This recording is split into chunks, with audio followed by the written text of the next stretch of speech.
So we are reading from Chaitanya Charitamrita. We're reading from the Madhya Lila. We're on chapter 6, verse 178, which makes up part of the conversations between Lord Chaitanya and Sarvabhauma Bhattacharya. Bhagavana Sambandha Bhakti Abhidhaya Prema Prayojana Vedetina Vashtukaya. Bhagavan Sambandha Bhakti Abhidhaya Prema Prayojana Vedetina Vashtukaya.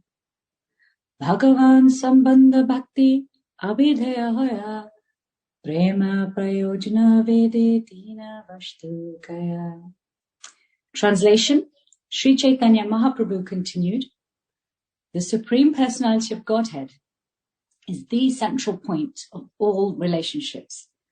Acting in devotional service to Him is one's real occupation, and the attainment of love of Godhead is the ultimate goal of life.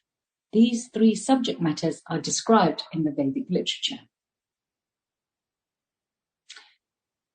Purport by His Divine Grace Srila Prabhupada. In the Bhagavad Gita 15:15, Lord Krishna confirms this statement. Vedescha saver aham eva vedyaha. The actual purpose in reading the Vedas is to learn how to become a devotee of the Supreme Lord. The Lord Himself advises, Man mana bhavamad bhakto matyaji mam namaskuru. Bhagavad Gita chapter 9 verse 34.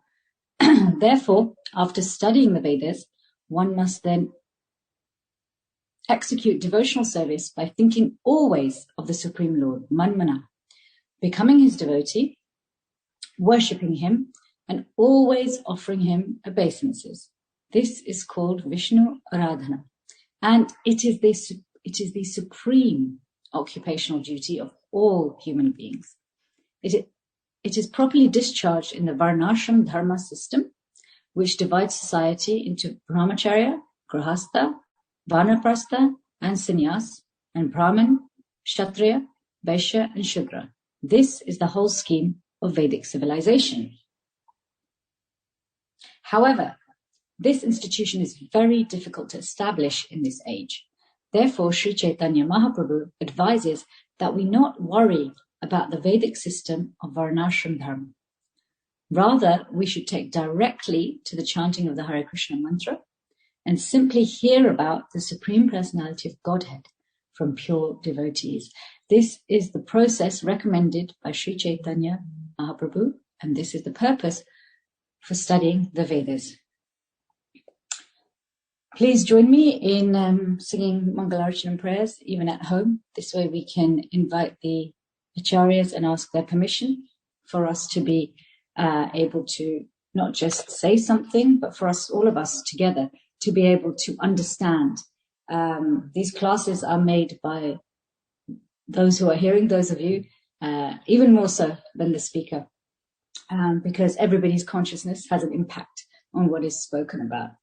Oma Gyanta Mirandasya Gyananjana Shalakaya Chakshurun Militamena Tasmai Shri Gurave Namaha Shri Chaitanya Manobishtam Sthapitamena Bhutale Swayam Rupa Gadamayam Dadati Swavadatikam Mandeham Shri Guru Shri Yata Padakamalam Shri Guru Vaishnavamscha Shri Rupam Sagrajatam Sahagana Raghunatam Vitantam Sajivam Sadvaitam Sarvadutam Parijana Setam Krishna Chaitanya Devam Shri Radha Krishna Padam Sahagana Lalita Shri Vishakam Vitamscha He Krishna Karuna Sindhu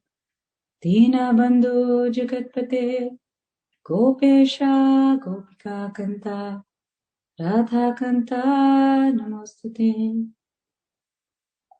Tapta Kanchana Gaurangi Radhe Vrindavaneshwari Rishabhanu Sute Devi Pranamami Haripriye Vancha Kalpa Tarubhyascha Kripa Sindhu Bevacha Patitanam Pavanebhyo Vaishnavebhyo Namo Namaha. Shri Krishna Chaitanya Prabhu Nityananda Shri Advaita Gadadhar Shivasadi Gaura Bhaktivinoda. Hare Krishna Krishna Krishna Hare Hare, Hare Rama Rama Rama Hare Hare.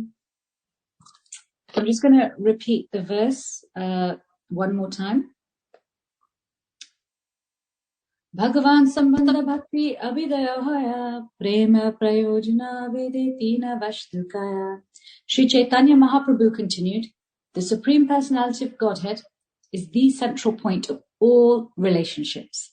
Acting in devotional service to Him is one's real occupation. And the attainment of love of Godhead is the ultimate goal of life. These three subject matters are described in the Vedic literatures. So a considerable amount of time in this section of Chaitanya Charitamrita has been the conversation between Sarvabhauma Bhattacharya and Lord Chaitanya. Actually, Lord Chaitanya remains quiet for a significant period of time. You know, he lets Sarvabhauma Bhattacharya speak and speak and speak and speak. And then he systematically, as you've heard over the last few weeks, refutes the different arguments. Now, in this verse, this is this turning point. This is a turning point where Lord Chaitanya stops telling Sarvabhauma Bhattacharya what's wrong and what the corrections and the mistakes and errors are in his logic and conclusion, and actually says, you know, after having read everything, this is the conclusion of the Vedas. So if you read the entire body of the Vedas, this is the conclusion. And if after reading every Veda, every book, every philosophy, everything out there, you have not understood these three very clear points, okay, then you have simply just, it's like wasting your time. What is the point? This is the conclusion of the Vedas.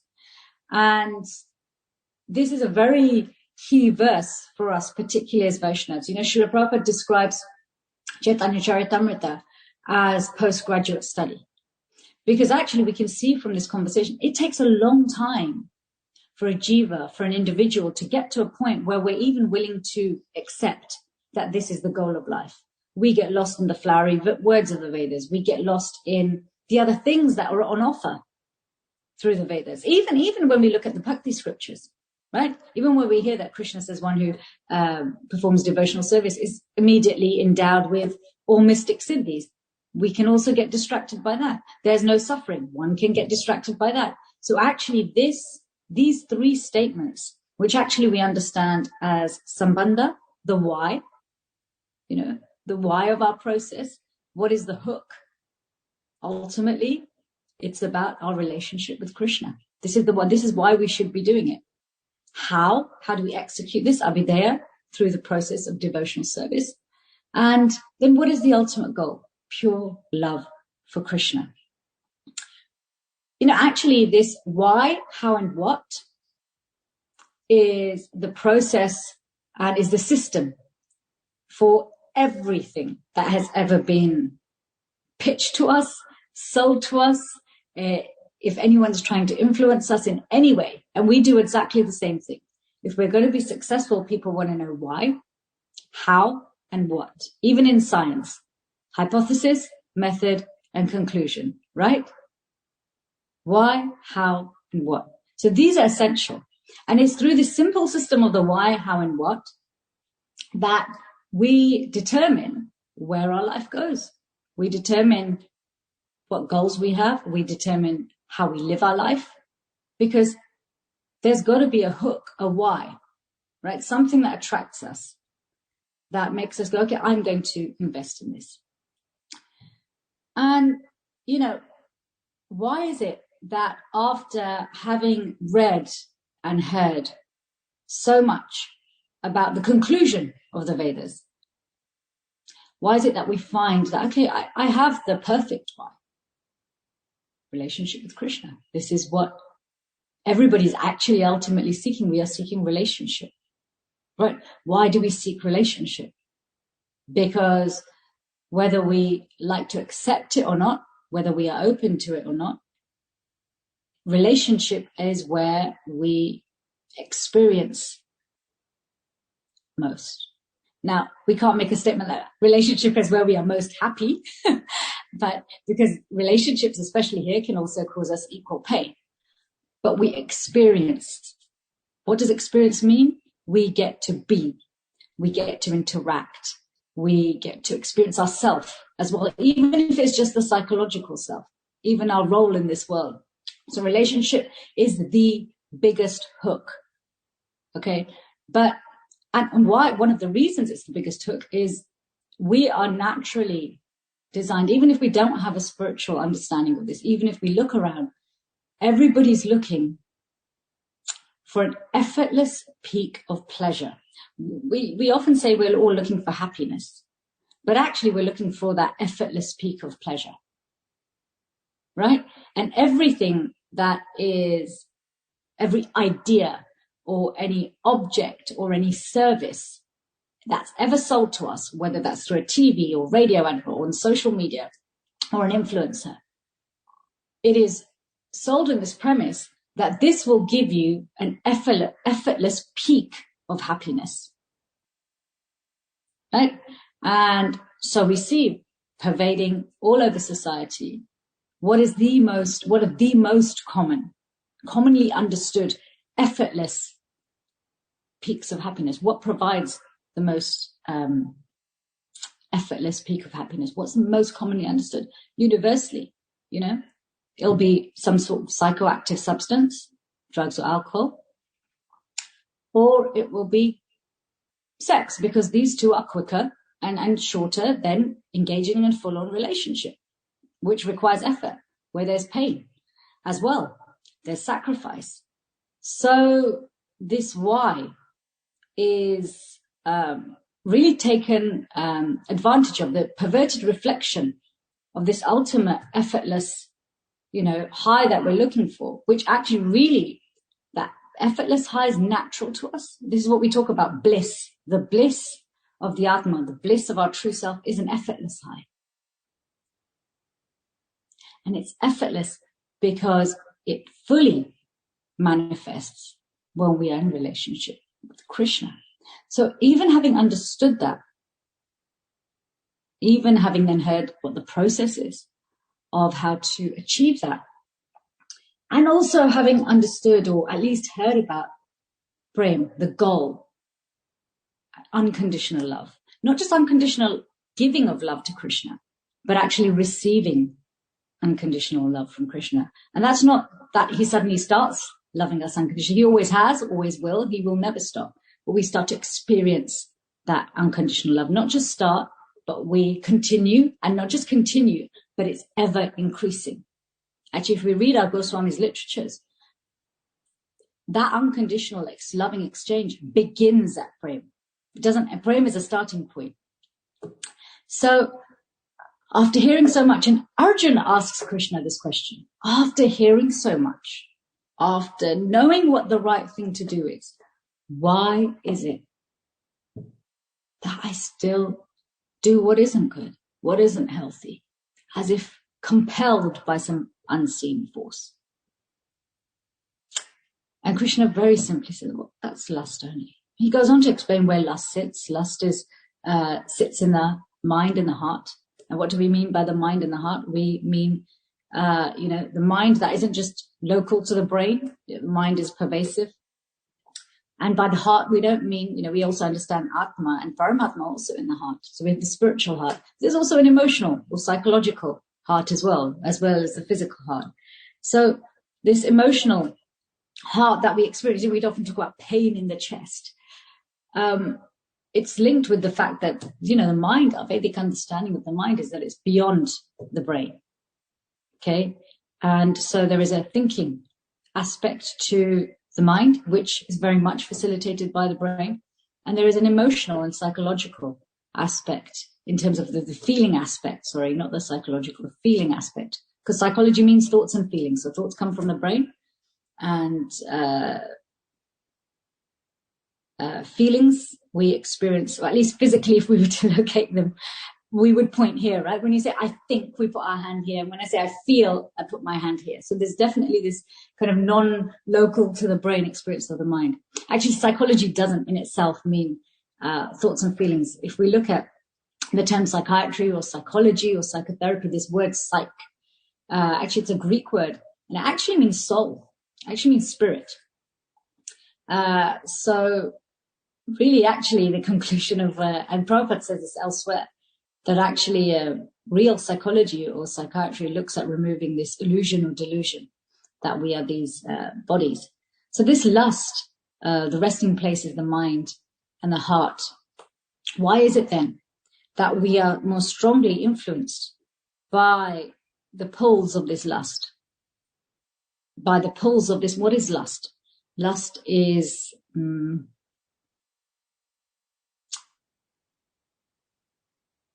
sense gratification in any shape or form.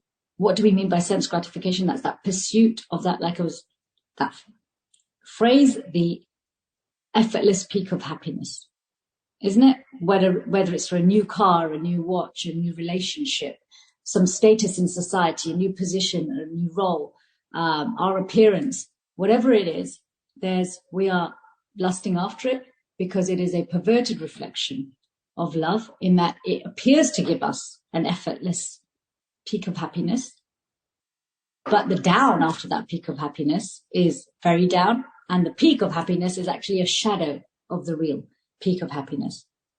So why does this happen?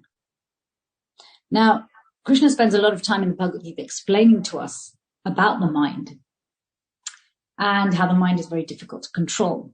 And the mind can be distracted by even one sense. Mind is really like a mirror, but whatever is shown on the mind, whatever the mind is exposed to, the mind reflects, the mind processes, we feel it, we meditate on it, we develop a will and attachment for it, and then we pursue it. Okay. And the mind can equally face outwards, and it can equally face inwards, the bridge of the mind. So we understand the mind can be our worst enemy and our best friend. But if we just look at the mind itself in terms of the way it functions, and we look at everything around us, we are living in a world where actually it doesn't matter if you are in India, in Africa, in the UK, in America, in Europe. Okay. Now it seems that whether you're in a developed country or a developing country, whether you're rich or poor, you have access to digital content in some shape or form, either through a tablet, a laptop, television, phone. But I say television because televisions are digital now. Gone are the days of having to tune your TV with the dial on the phone. And digital content is very rapid, bypasses a lot of our discrimination, makes it very hard for us to switch off because it keeps us engaged in this why, how, what constantly, monitors our patterns. So it is like a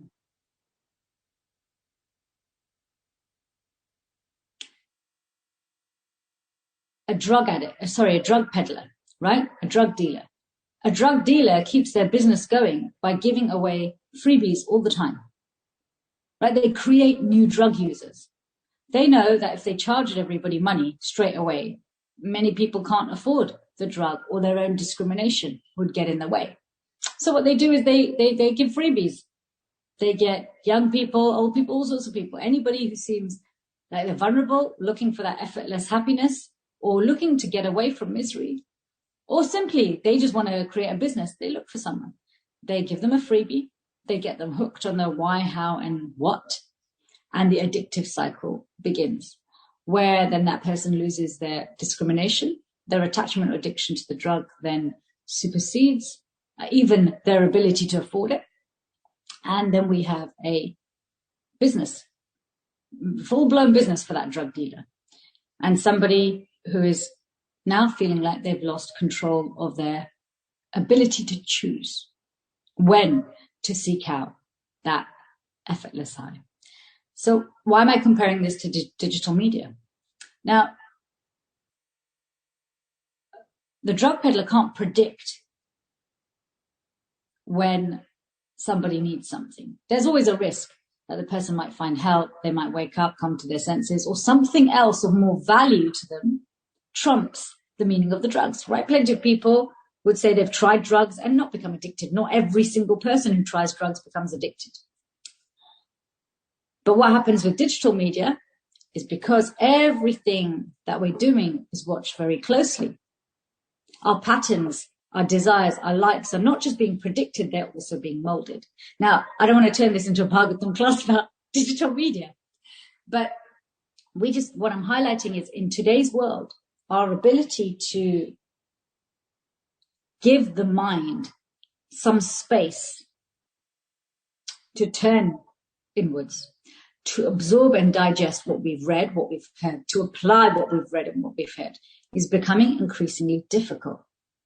Because by switching off, it means we're finding less and less time to switch it off from the outside world, switch it off from the false ego, switch it off from, what Prabhupada calls even our temporary occupational duties, because they are temporary and transient. Our role in this world is temporary and transient, no matter how exalted that role might be.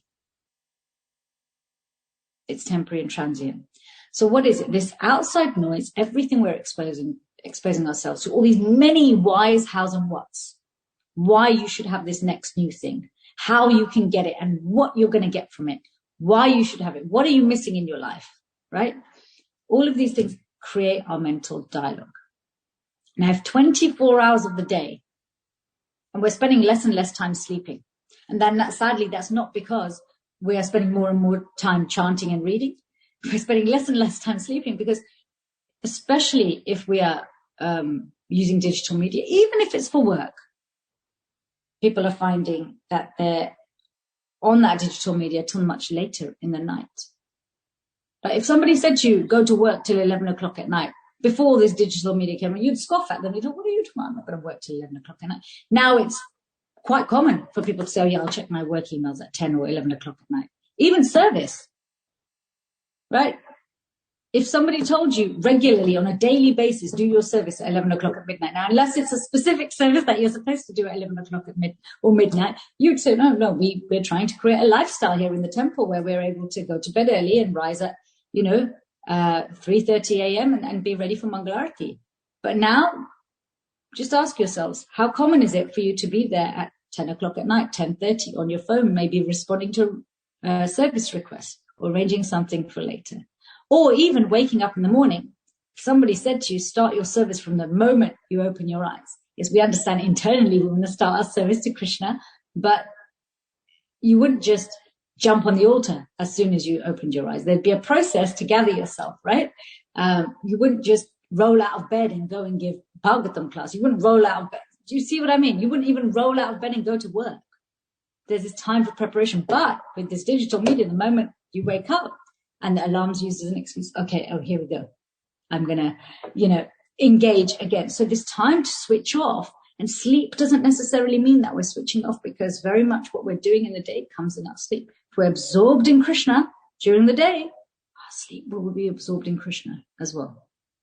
If during the day, in 24 hours, we're spending 18 hours absorbed on a gazillion other things outside of what's important, that's what we'll dream about, and that's what we'll wake up thinking about. So this mind we are struggling, even as Vaishnavas, we have more stacked against us in terms of being able to switch off.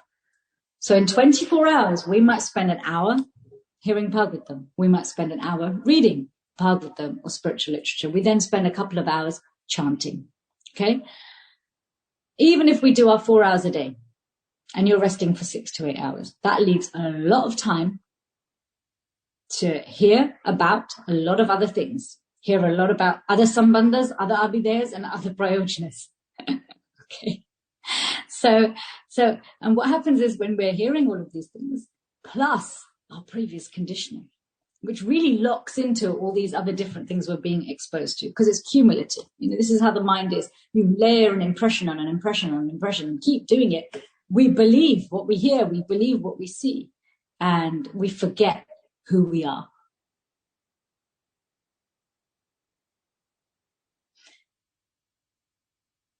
And our whole process is actually really about hearing should be too much stronger voices. The voice of Paramatma, Krishna, and hearing the voice of ourselves, the Atma. But if we ignore the fact that the mind is, especially, as Rupa Goswami, as our Acharya for Abhideya, process of devotion service, explains that the mind is really essential to go from the stage of practice to spontaneous devotional service, to ecstatic devotional service, and then praying. If we really don't understand this point and live in such a way that we optimize moving the mind from being our enemy.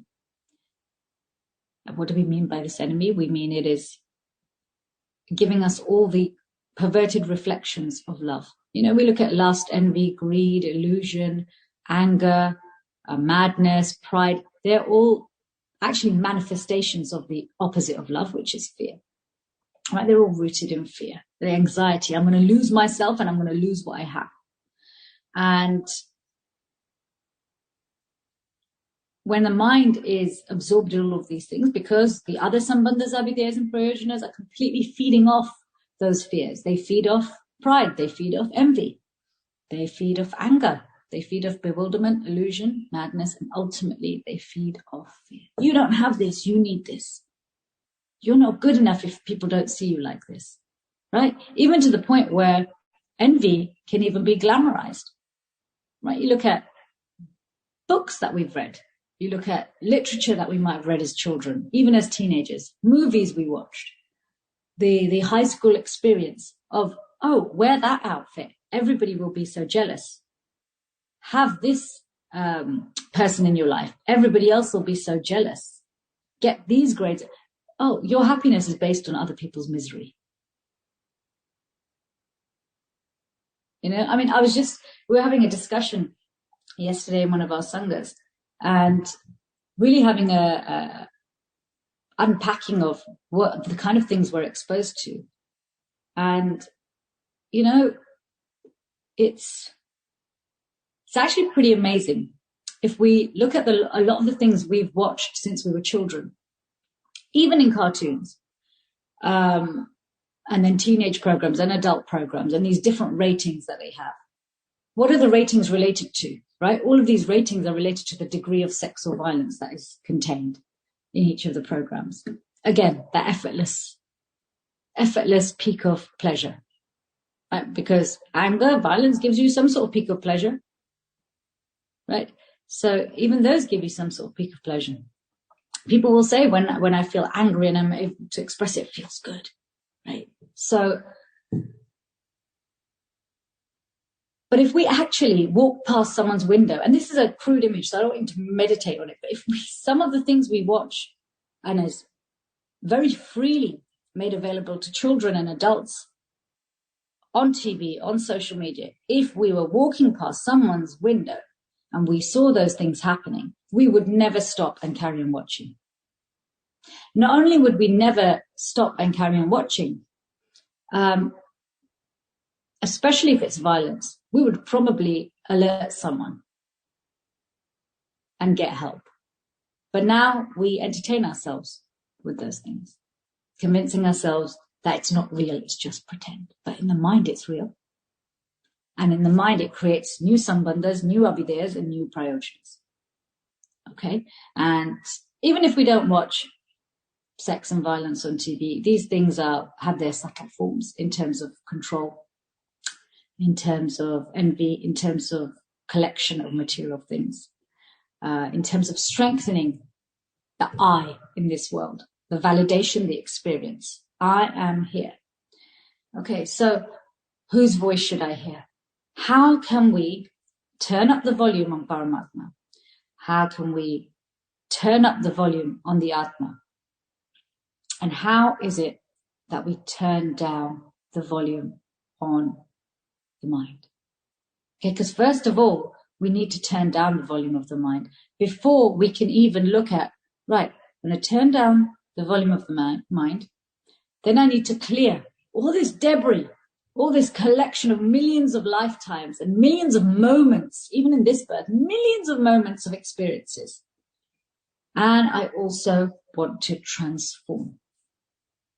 I want to transform my mind into being that bridge, being that best friend that allows me, that allows the sound of Atma, that allows the voice of Paramatma, both externally as Guru and internally as Krishna, to come through. Right, we talk about intuition. How do we know the difference between intuition and Paramatma? You know, if you look at gut feeling and intuition as a sixth sense, intuition really is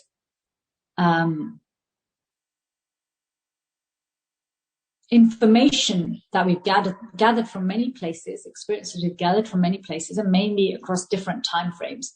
And we've gathered it and come to a conclusion so quickly that it's bypassed the brain. Because like I said, you know, like we understand, mana or mind is more than just the brain, right? It's not just local to the brain. So intuition is still quite a material thing, but it's still, I guess, closer to Krishna's voice, the inner voice, or has potential to be closer to that than the gross mind, the more gross thinking and feeling.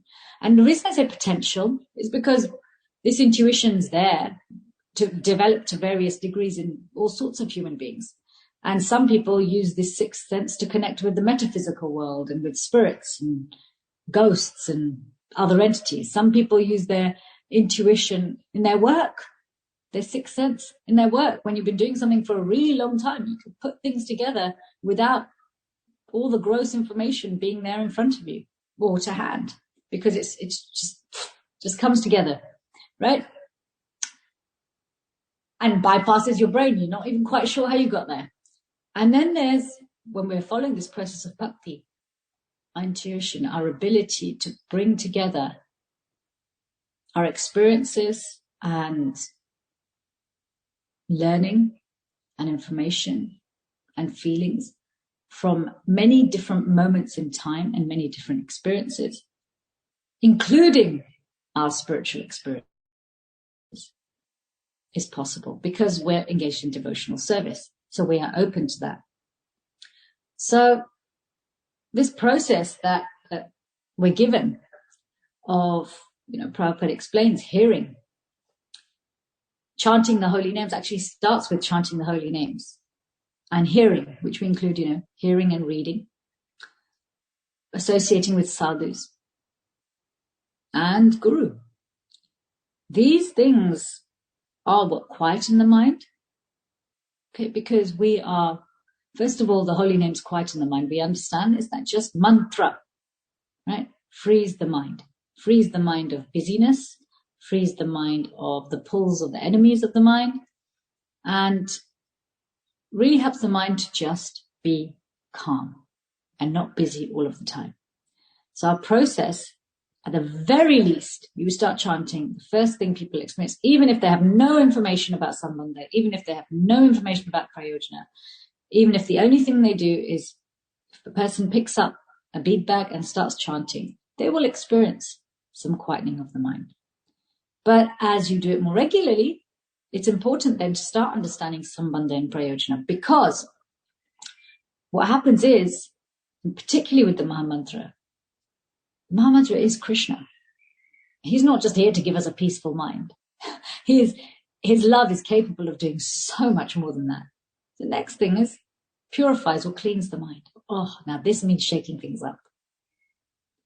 And shaking things up means feeling uncomfortable and seeing things about our conditioned self and about the world that we refused to see before.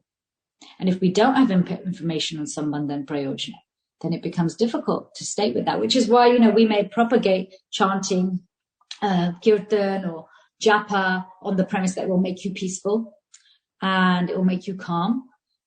But if we then don't take people on to the next stage of understanding the Sambandha and Prayojana side, then they will come to this cleaning and purification part of it, of their meditation, and that they may just put their bead back down because they may be thinking, well, I came to this to have a peaceful mind, and now my mind is agitated. I'm seeing things in myself and in the world that, hey, these existential questions are coming and I have no answers.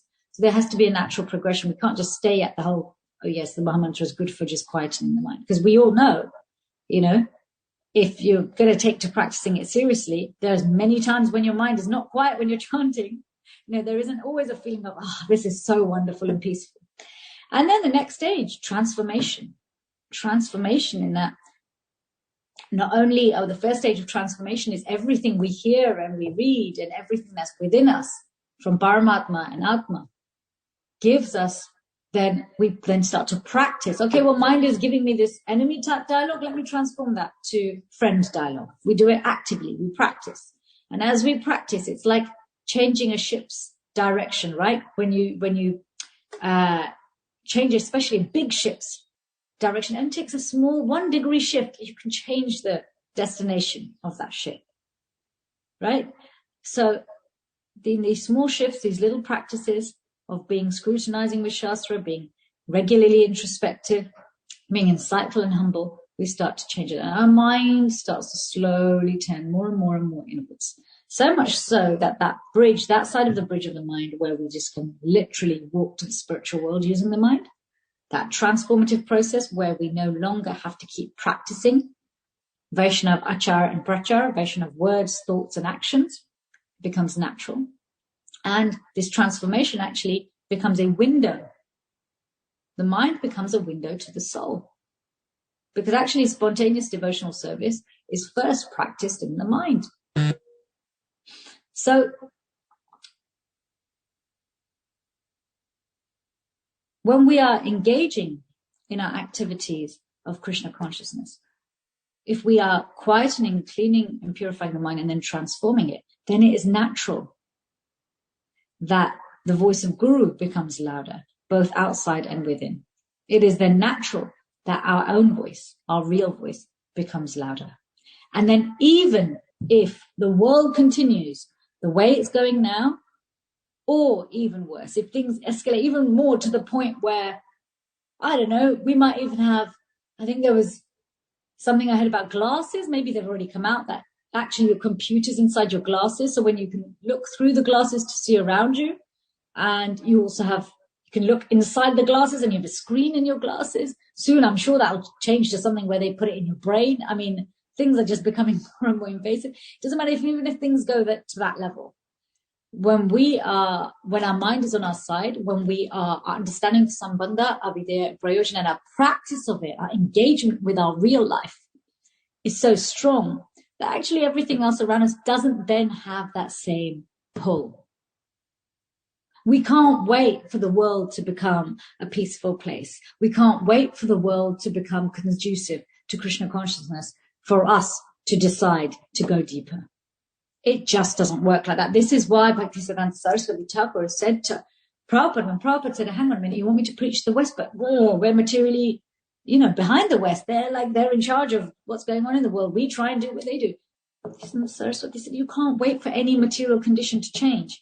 The time is now. And this is a powerful thing, I think. I think it's important to understand about Guru. Guru means heavy. Okay? And when we read, when we hear, I'm pretty sure if any of you have been practicing for any amount of time, even a day, you may have come across some statement or something that you think, my God, that sounds really impolite, or that sounds really heavy, or really offensive, or that kind of disturbs me. But think about it. When it's an emergency situation, do you stop to check your grammar? Do you stop to check the tone of your voice? When there is an emergency, you scream and shout and you use your most obnoxious voice to get people out. right? If there's a fire, you would go, oh, please, everybody, the house is burning down. Please, can you please just leave very politely? You're like, fire, get out. Okay?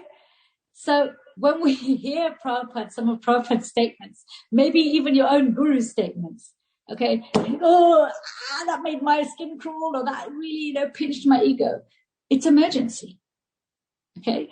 And I'm just looking at time, and I don't know where time always goes. But just coming back to Srila Prabhupada's purport, we have this constant dialogue, I think, in ISKCON, how important is Varnashram? Right? Should we be putting effort into setting up Varnashram, or should we do what Prabhupada says here? Just chant Hare Krishna, read and hear, associate with devotees, listen to your guru, and everything will be fine. You will fulfill Sambandha, Abhidaya, and Prayojana, and you will fall in love with Krishna again. And you will get your effortless peak of happiness, not just once, not just twice, but repeatedly and ever increasing for all of time.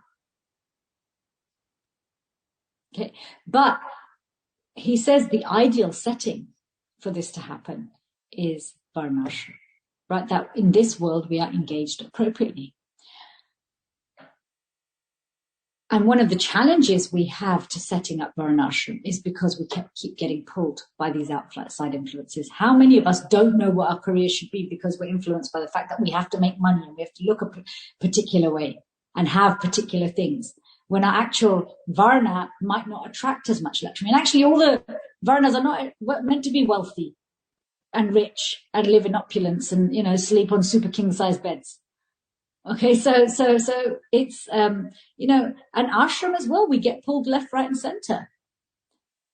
50% divorce rate in society. Is it worth getting married?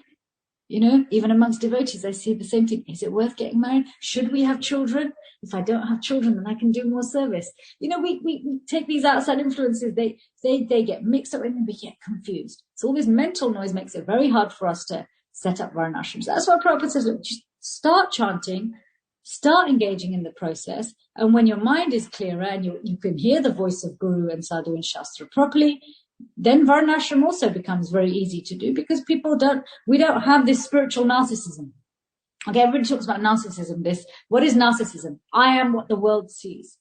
And narcissism develops where and more strongly, where we have a very weak sense of who we are. Okay, it's even in this world where we don't have a strong sense of who we are, then what the world sees of me is who I am. Okay, and as devotees, we have a type of spiritual narcissism where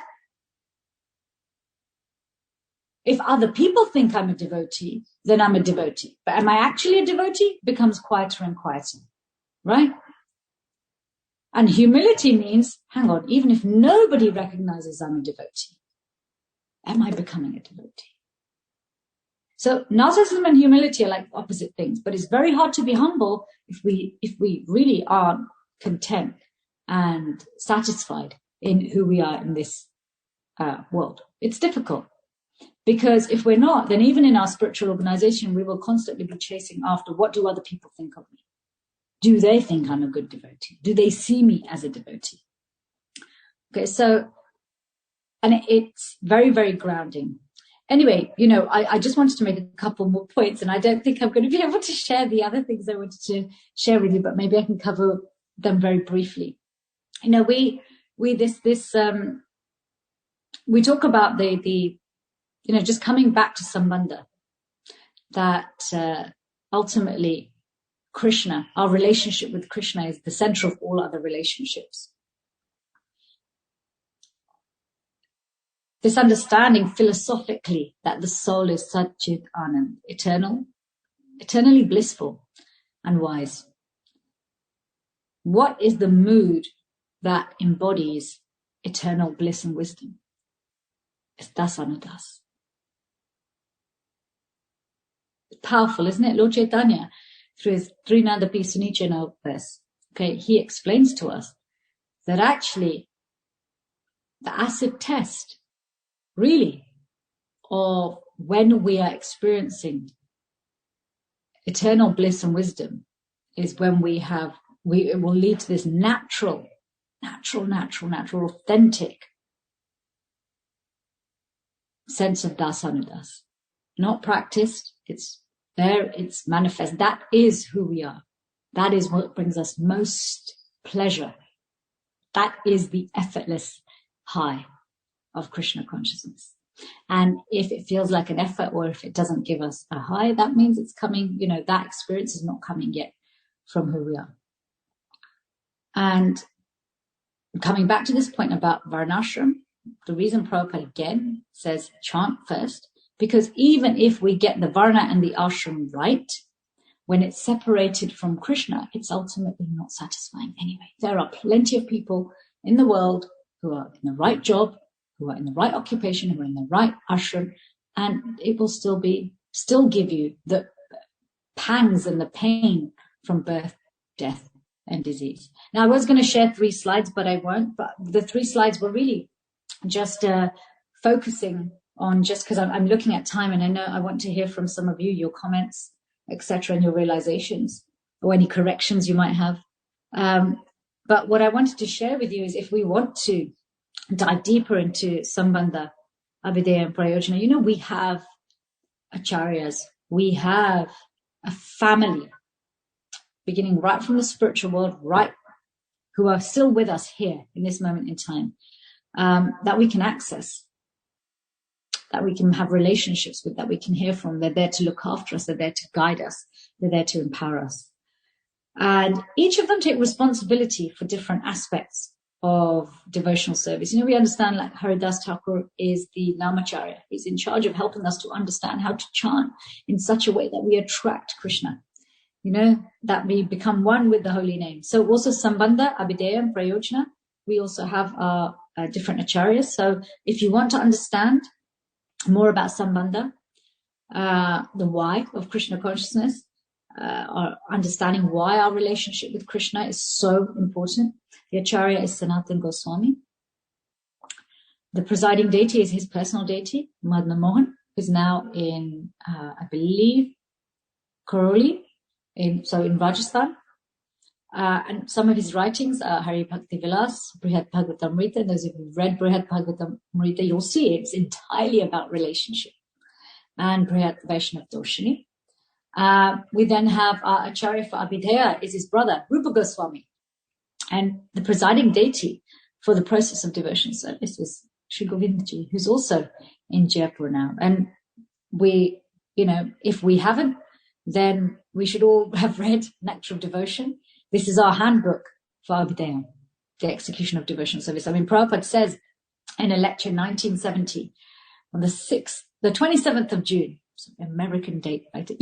Everyone should read this book, Nectar of Devotion, very attentively, because all the conclusive statements about the kingdom of Bhakti are contained in this transcendently valuable book. It is the essence of all Vedic scriptures, enlightening about Krishna consciousness. If anyone reads this Nectar of Devotion very carefully, he will have all guidance in the Bhakti cult. So Rupa Goswami, he did many of his writings in Derkadamba, but when there's a samadhi of his there, but there's also samadhi of his in Radha Damodar temple, very beautiful. And you can have darshan, you can sit and have his association, but mostly through reading his books. He's written many other books.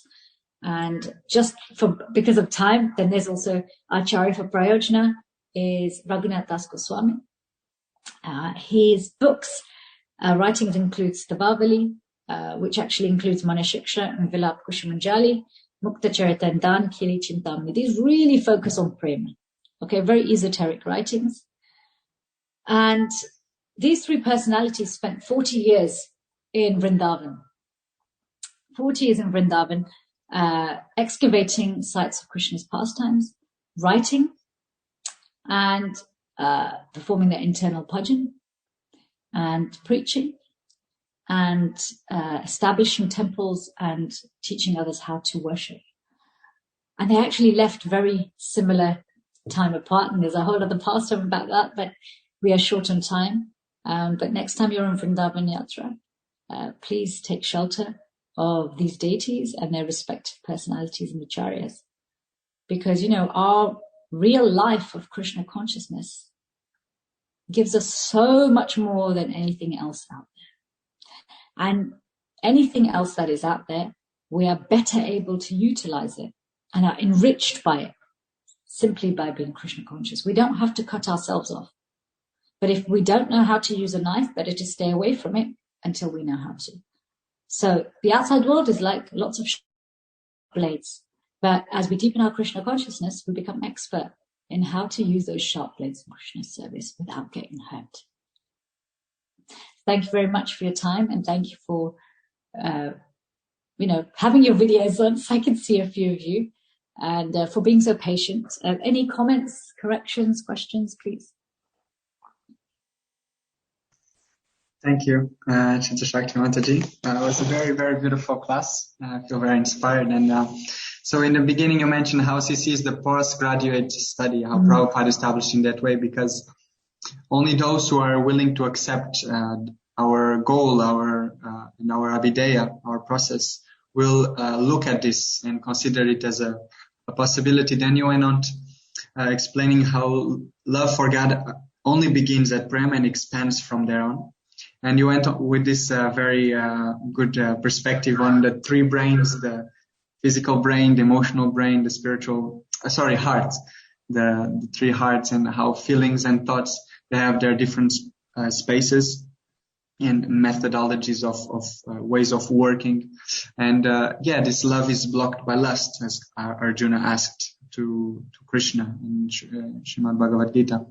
And then for a while you went on explaining our modern situation in regards to the media, how much our lives are being permeated by this invasive force, which is many times beyond our control and our grasp. And it influences our devotional service. It quickens our mind. It brings more sound. So you also speak a bit about how the mind needs to come down, and the chanting comes up, and how we share this with others. First, we share chanting as a means to calm the mind, but then we need to give them the process and the goal, so that they can pursue on in the right direction. In this regards, I had a question. That many times, and due to this exposure, we are confronted with many abhideyas and prayojans, as you said, in our 12 hours of the day where we are not sleeping, chanting, hearing, or reading. We are confronted with our occupation, our friends, and so on. And so this pure bhakti becomes contaminated or tinged by all these abhideyas and prayojans. So my question is, if you have any practical applications first, how can we prevent this contamination, this coloration from other abhideyas, so we practice pure bhakti? How do we prevent it, and how do we draw boundaries? Similar question, but so that we can practice just pure bhakti. I mean, you've answered your question itself with the question, because boundaries are what helps us to prevent, right? And that's what we've lost. This is why I was making the point about we've lost those boundaries just because of the way digital media or any kind of entertainment or information is now, or work is now disseminated. Okay. And now it's even normal for us to do everything on video, right? So the boundaries are harder to place, because you look at wireless and digital, it's ethereal, isn't it? It's in this ether. You can't see it, right? You can't see the workings. When we can see the workings, when you're in a room and there's a door, you know where the boundary is. Where there's walls, you know where the boundary is clear. You can see it. You can feel a wall. But in the digital world, where's that wall? Where's the exit door? Where's the boundary? So the answer to your question is actually, as you've said, that we prevent getting influenced by so many different sambandhas, abhideyas, and prayojanas by placing boundaries. And now it requires far more conscious effort, but our conscious effort needs to be applied differently. See, this is the thing with balance. Okay, we're all trying to create balance, but balance is dynamic. It has to constantly be recalibrated. Okay, because the world changes, and if the world doesn't change, we're changing. Our needs change. I mean, we change all the time. Our desires change. So our boundaries have to change. So now it requires, before, did people have to make a great effort to leave the office? No, they'd see a time on the clock. Tick, time to go. Okay, now, so it's simple things, like just a very simple thing in the morning, rather than having a phone alarm clock, simple thing like having a mechanical alarm clock can make such a big difference because it's physical. And having your phone in another part of the building, you know, even in the ashram, maybe you guys can have a phone bucket or something, which is like hidden away, locked away, and you just cannot access your phone till after breakfast time. So that even you can honor your prasadam in peace. You know, at homes, we can do the same thing. You have your home bucket of digital devices and you put them in and you park them away until 9 o'clock. And so you have that time and space in the morning to not be distracted. Same in the evening. And it's just that's a simple thing. And maybe you've heard that one before, but it's these simple things which carry so much power. You know, this boundary. When Krishna sees us putting boundaries in place, he helps us. Yeah. All right. Thank you. Thank you so much. Mohan Prabhu was asking, due to also this confront, like a flux of information that we have, and we cover ourselves with so many identities of what we are. So it becomes very difficult to understand how we are. So to establish Varnashram Dharma, it's very important to know what's our Dharma. So it becomes very difficult to even know where do I fit. So how can we establish Varnashram Dharma how can we help individuals to know who they are in this way? How can we establish Varnashram Dharma?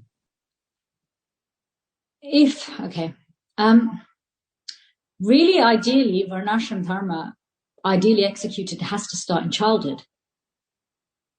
Because if we are missold ideas about who we are for the first 18 years of our life, and then we try and change things, it takes a long time. It can be really hard to discover who we are. Because we have so many different things competing for our attention and our time, right? So in the long term, we need to start with our children now. Actually, any high quality organization or family or community invests a lot of time and energy in the children. Okay, and low quality organizations and communities don't invest any time in their children. They kind of leave the kids to raise themselves. So actually, Varnashram Dharma, both the Varna and the Ashram side, needs to really be beginning in childhood. For those of us who have not had the good fortune of having that looked at in our early years of life, as adults, I think it's important to remember that in terms of our permanent occupation, we know what our permanent occupational duty is. Our ultimate occupational duty is obviously to love Krishna and serve him and the devotees. But our dharma here, we have, again, it's something that's dynamic. Because first of all, we have many. It's not just somebody has only one occupation here.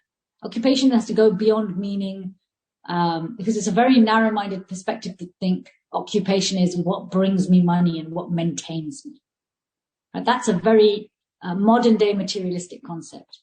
That our occupation or our nature, because Varna actually means nature. It's not just occupation, because our occupation is based on our nature. Is that which we feel designed to do. It gives us pleasure, we have ability, we have talent, and we have training in it. So these things, there may be many. Some of those things may maintain us financially. Others may not maintain us. So for example, being a mother or a father, no money comes with that. Okay, but it may be part of your nature. Some people are very much inclined towards those services. That doesn't mean they're not doing their dharma. Okay, so it's a service. It's not just an ashram, right? So similarly, other jobs, occupations, there may be different things at different times in our life that we may be engaging in. Just because what you naturally did in your 20s, it may not be what you do in your 30s. You may be Brahmin by nature. You find yourself in a Vaishya occupation, but in that Vaishya occupation, you can develop a more advisory role, a teaching role. You see, so I think it is a challenge when we're older, but I think that's something we have to accept, because when you start to knit, when you start to create something, if the beginning steps are not taken, for example, like from childhood, you can pick up the pace, you can get the stitches in rhythm later on. just takes more effort. And it means you might still struggle with the beginning things. But like I said earlier, even if we have our Varna and ashram spot on, yes, we might have some good life here. That doesn't guarantee any Krishna consciousness. But I do think it's important to start it for our kids. Thank you so much for sharing your insight on that. Okay, so time is running out. Unfortunately, we have to cut out some questions. I'm sorry to the participants. We'll ask a last question, which is in regards to, read it directly, sorry.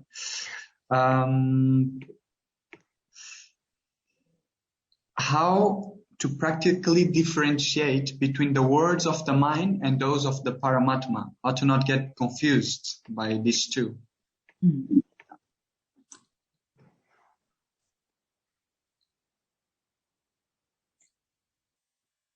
Paramatma and Atma, so us and Krishna, we have one dialogue. Who can I love you better than you can love me? Okay, das anudas. Can I serve you better than you? This is the transcendental competition. So we can measure the mind's dialogue against this yardstick. Is what my mind is telling me going to deepen my bhakti? Is what my mind is telling me going to please Krishna? Is what my mind is telling me going to bring me closer to Guru, Krishna, and the Vaishnavas? And if it's not, then reject that idea, but transform it to something. So rejection is not complete. Rejection is just, I'm going to put you to the side, but it's still there. It'll still make noise, right? We have to reject, which means, okay, I don't accept you, so I'm going to transform you to something that actually is aligned with our, or my true nature. So another checking system is Guru Sadhu Shastra. That's the most simple. Check it out with devotees. If your mind's telling you things that you're not quite sure if this is Krishna's voice, if this is your real voice, or whether it's just your mind and chitter chatter it's picked up from outside, because let's face it, a lot of our mind thoughts and feelings are not even our own. They've been placed there by others because we're connected to other people. The human wireless network of the mind. We pick up stuff all the time. We don't even realize it. We think it's our feeling. We're bombarded constantly. So we need Vaishnava relationships to give us some objectivity. When we don't have relationships, and by relationships, I mean the type of relationships that are explained, with the 6 loving exchanges, particularly where we are able to reveal our mind in confidence and hear from others. We're able to cook for each other and share prasadam. We're able to exchange gifts. When we don't have regular association like this with friends, fans, and heroes, then we become very isolated. And when we're isolated, the only thing we're left with, the only person we're left with is the mind. And then we lose objectivity. And our modern day society, that's both within and outside of ISKCON, has become very isolated. We've become more and more nuclear. Our families are smaller. Our friendship groups are smaller because of this mistrust that we have, and also because those needs seem to be being fulfilled by all this vicarious living, watching others and watching other people's lives in so many different ways. And we also then see an increase then in people wanting to have a therapist or a psychiatrist or a psychologist, somebody I can talk to who will give me a non-judgmental space where they will hear me and be objective, because we need that objectivity. So if we have strong Vaishnava relationships, then we are better able to make use of Guru's instructions, and we are better able to hear the voice of Paramatma and Atma, because we have objectivity, and we can then separate ourselves from the mind, because we're not the mind. It doesn't matter how much we're convinced of that. Thank you so much for being so objective with us. So I feel very enlivened. So I'm sure many others are as well. And that you're always smiling anyway. So that's good. You're always enlivened. Thank you for enlivening me. So we'll sure have a very beautiful day where we can engage in service, in devotional service, and this way please their lordships, please those around us, and make Krishna happy. Thank you so much, Mataji. I wish you a wonderful day.